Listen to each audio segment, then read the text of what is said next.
जेसोई मुस्तफा जो दीदार न पी करे इन कुराड़ी औरत के मज़ो ही न पियो अचे। को बुधाइण वारो बुधाइंदो पियो अम्मा तू त हिते वेठी आ होडे महबूब जंग जे दौरान शहीद थी आ। या कुरानी औरत लठ जे जरिए उठी निकरी पई आ जंगे बदर जे मैदान डे हली पई आ। 90 साल जी जिंदगी आ अम्मा में हमारा तकड़ी तकड़ी वींदी पई आ। अजो महबूब जो दीदार कंदी पई आ मुस्तफा जो दीदार कया पी ताराम को अचे पियो। अजो मुस्तफा जो दीदार भी कौन कयो वा बुधो आत मुस्तफा दुनिया में बुरको मटाए विया।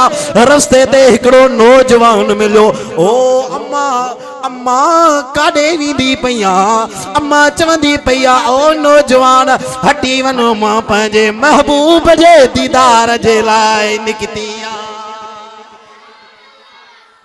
मां पंहिंजे महबूब जे दीदार जे लाइ निकती आ। वो नौजवान चवे पियो चाचा हेडे तवज्जो कजा अम्मा तोखे महबूब जी लगी आ।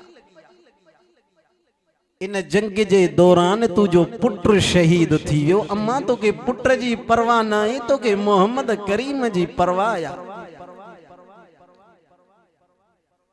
ओ अम्मा तोखे पुत्र जी परवाह नाहे तोखे महबूब मुस्तफा जी परवाह आ। अर्ज पे कयो दीन इस्लाम में तोखे औरतुनि जी भी वडी कुर्बानी नजर ईंदी। या कुरानी औरत चवंदी पई आ ओ नौजवान अजीब गाल कंदो पयो आ रब हिकड़ो पुत्र दिनो आ जेकॾहिं रब 100 पुत्र ॾे आ जो मां महबूब जे मथां कुर्बान कया। यो त रब हिकु पुत्र दिनो आ न यो त रब हिकु पुत्र दिनो आ पर जेकॾहिं रब 100 पुत्र ॾे अज महबूब जे मथां 100 पुत्र बि मां कुर्बान कया।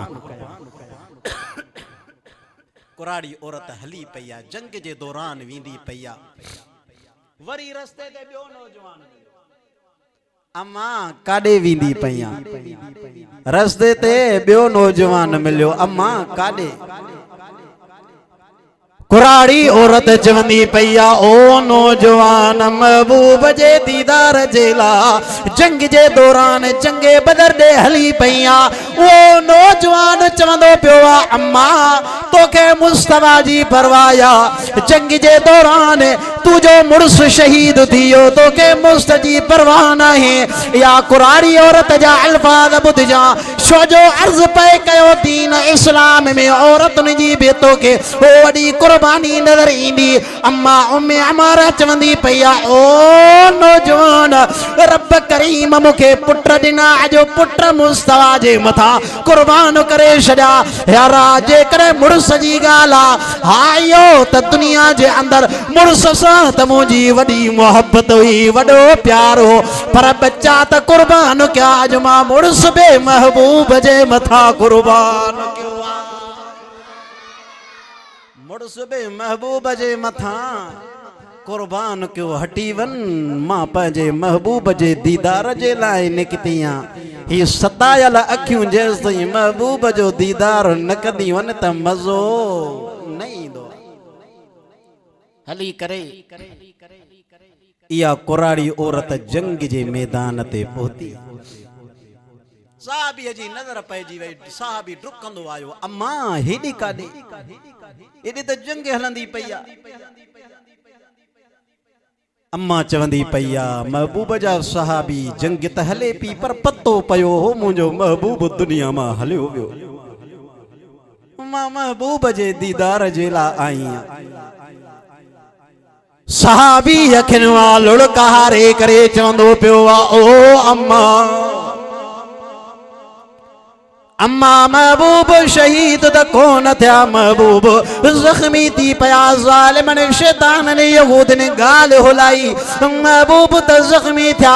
या कुराड़ी औरत उते सहाबी सां ॻाल्हाईंदी पई आ पर मुंहिंजे विजदान मुंहिंजे अकुल मुंहिंजे दिल दिमाग़ में इहा ॻाल्हि ईंदी पई आ। इन कुराड़ी औरत ज़रूरी अल्फाज चया हूंदा चल कर दिखा दो मुझे सूरत मोहम्मद की इन तारीक आंखों को है जरूरत मोहम्मद की। महबूब जा सहाबी हिनन अखिन खे महबूब जे दीदार जी जरूरत मां कुराड़ी औरत 90 साल जी जिंदगी आ मां महबूब जे दीदार जे ला आईया। रिवाया जे अंदर इंदो आ सहाबी उन अम्मा खे जंग जे दौरान महबूब जे आडो वठी आयो।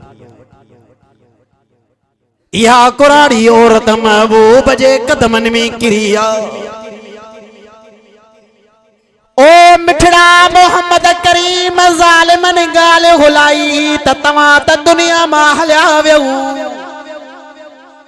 आका मुझी जमीन पेरन खां निकरी वई तमा कुराड़ी औरत जो सारो महबूब मुस्तफा ये मुझो अखियों जेस ताईं तवां जो दीदार न कंदियूं साईं मज़ो ई कोन ईंदो आ। हेॾे तवज्जो कजां मुस्तफा हेठि कंधो करे उन कुराड़ी औरत सां ॻाल्हाईंदा पिया आहिनि। ओ अम्मा अम्मा जंग जे दौरान तुंहिंजो पुट बि शहीद थी वई। अम्मा तुंहिंजो मुर्ज़ बि शहीद थी वई। अम्मा पो भी मां मोहम्मद दे आई या कुराड़ी औरत अखिन मां लड़का हारे करे चवंदी पईया ओ आका आका सब कुछ तवाजे मथा मां कुराड़ी औरत कुर्बान कयो आ। बच्चा भी कुर्बान कया मुर्स भी तवाजे मथा कुर्बान कयो आ। पर जे कदे मां कुराड़ी औरत के जान जे लाए चवंदो त मां कुराड़ी औरत तवाजे मथा पंहिंजी जान भी कुर्बान कंदी पईया।